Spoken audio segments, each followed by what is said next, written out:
Jelang Hari Raya Nyepi, para pemuda di seluruh desa adat disibukkan membuat sarana yang satu ini. Ya, ogoh-ogoh kini menjadi sarana yang wajib diarak saat malam pengerupukan di masing-masing desa adat. Seperti apa sebenarnya sehingga ogoh-ogoh menjadi wajib saat malam pengerupukan?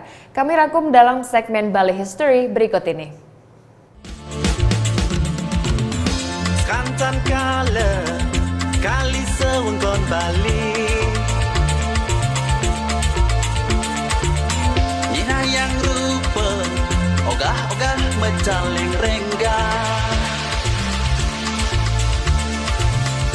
ada aneh merupa menu semua raksasa. Ogah-ogah, ogoh-ogoh kala kali lumambah. Ogah-ogah, ogoh-ogoh ngiterin desa.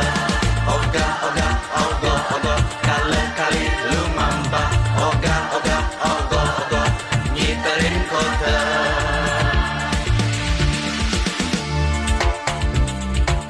Lagu Ogoh-Ogoh dari Yan Bero ini sedikitnya bisa mendefinisikan tentang ogoh-ogoh.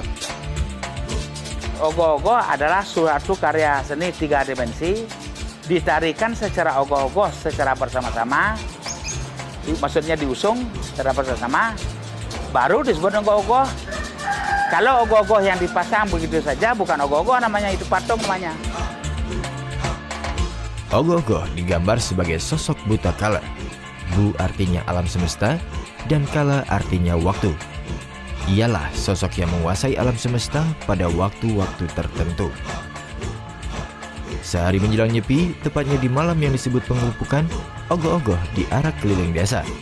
Pengarakan ini dimaksud untuk mengusir para buta kala sehingga tidak mengganggu pelaksanaan hari suci Nyepi keesokan harinya.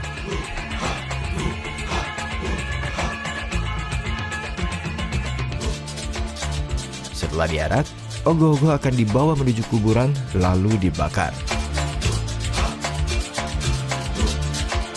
Belum ada data yang aktual mulai kapan sebenarnya ogoh-ogoh ada di Bali. Ada yang memperkirakan ogoh-ogoh sudah mulai dikenal pada zaman Dalem atau Raja Balingkang. Pada saat itu, ogoh-ogoh digunakan pada saat upacara Pitrayatnya. Pitrayatnya adalah upacara yang ditujukan kepada para pitara atau roh-roh leluhur umat Hindu yang telah meninggal dunia. Namun, ogoh-ogoh mulai populer sejak dilombakan pada Pesta Kesenian Bali tahun 1990. Nah, jadi sebelum adanya ogoh-ogoh ini sebenarnya dulu di Sesiata, antara Sesiata, Pedongo dan Sidakarya itu ada namanya pawai. Tapi merupakan suatu pawai saling balas. Dalam artian di sana ada budaya seperti dipakai pengabenan, dibuatkan ogoh-ogoh seperti lembu. Itulah modelnya. Jadi saling balas kita pada satu. Tapi di daerah Taban sudah ada pada satu ogoh-ogoh. Dipakai pada satu adalah dalam pecaruan besar memakai ogoh-ogoh 2. Ditarikan keduanya itu. Setelah ditarikan lalu dibuatkan upacara ke suang-suang.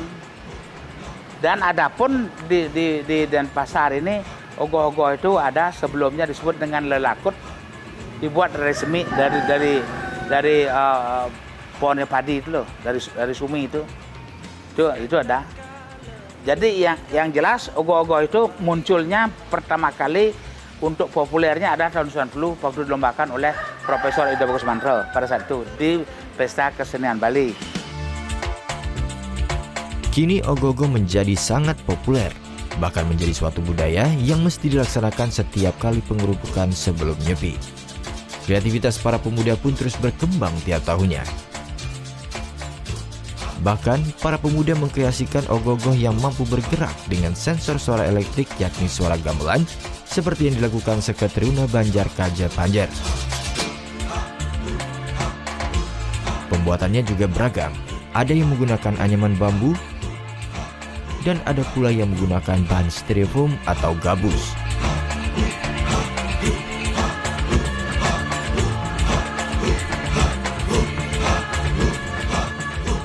Dan tidak hanya menjadi budaya atau tradisi umat Hindu di Bali, tetapi juga berkembang hingga ke beberapa wilayah di Indonesia, bahkan hingga ke negara Belgia.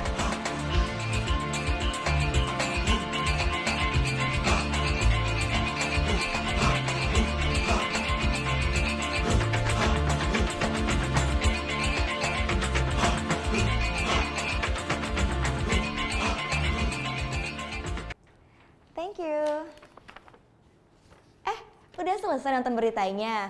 Jangan pergi dulu dong. Subscribe dulu dan nonton tayangan lainnya di sini. Subscribe, nonton lagi. Subscribe, nonton lagi.